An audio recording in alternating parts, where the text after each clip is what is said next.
At 1 in the morning, Mahoney knew that any revolving light in the rearview mirror was enough to get a driver's attention, especially one who had passed the designated driver threshold some 4 beers ago. He flipped the switch for the oversized Mars amber beacon. The driver responded with a forward throttle blip that smeared a redhead's face against the rear window.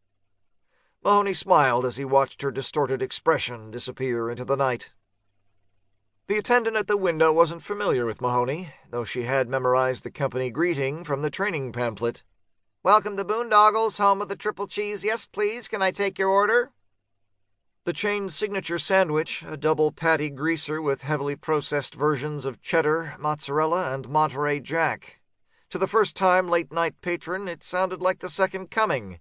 Mahoney knew from experience that the only thing coming from it would be a phone call for a sick day. "Give me 4 single cheeseburgers and a chocolate shake, thin," he said. Thin was important to anyone behind the wheel, especially with a jumpy stick shift. The Boondoggles' thick shake was more like the chocolate malts at the malt stop, cleverly hidden in the basement of the Bay downtown. Attempting to use a straw to import the contents could result in a collapsed lung, or maybe even an aneurysm. Mahoney handed over a 10-spot to the attendant. As usual, he was quietly concerned that he received better than $3 in change in return. The paper-wrapped cheeseburgers were already starting to turn the brown paper bag translucent in spots. "Thanks for your gobble at the doggle," she said. Mahoney only heard about half of it clearly, as the phrase was partially swallowed by the sliding window and the crackle of the two-way radio. "Base to 36, base to 36, what's your 20, over?" Mahoney picked up the microphone and clicked. "McPhillips and Stardust, Dolores. Just grabbing the breakfast of champions. Over."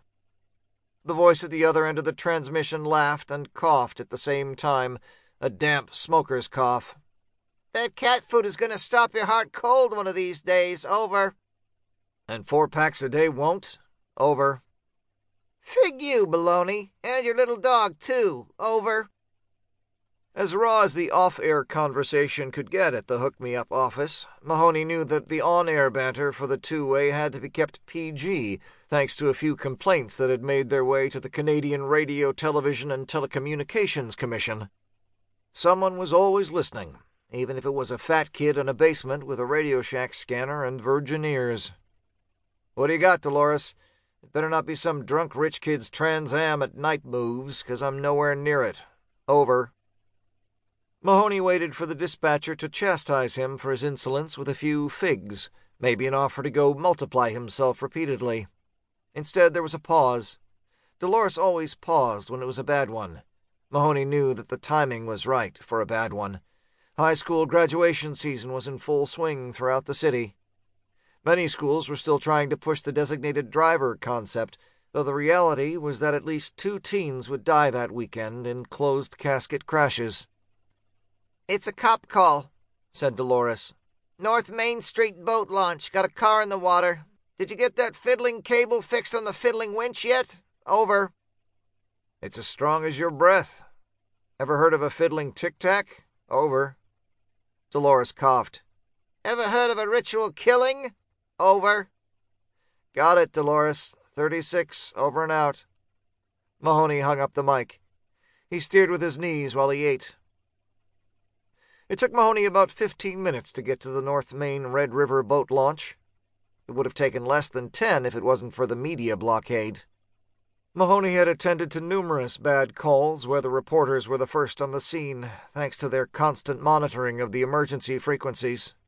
The practice was becoming a sizable thorn in the side of the Winnipeg Police Department. Mahoney knew, like most Winnipeggers, that the force was still feeling the sting of negative publicity from a few high-profile cases in the last few years, cases that had been anything but positive in their outcome.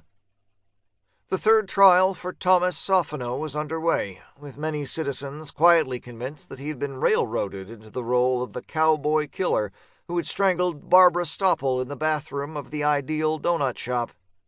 Candace Dirksen had been found in January, hog-tied and left to die in a shed within walking distance of her family home. Paul Clear had been murdered by 2 of Winnipeg's not-so-finest in the summer of '81. The pair was convinced that he had snitched on them.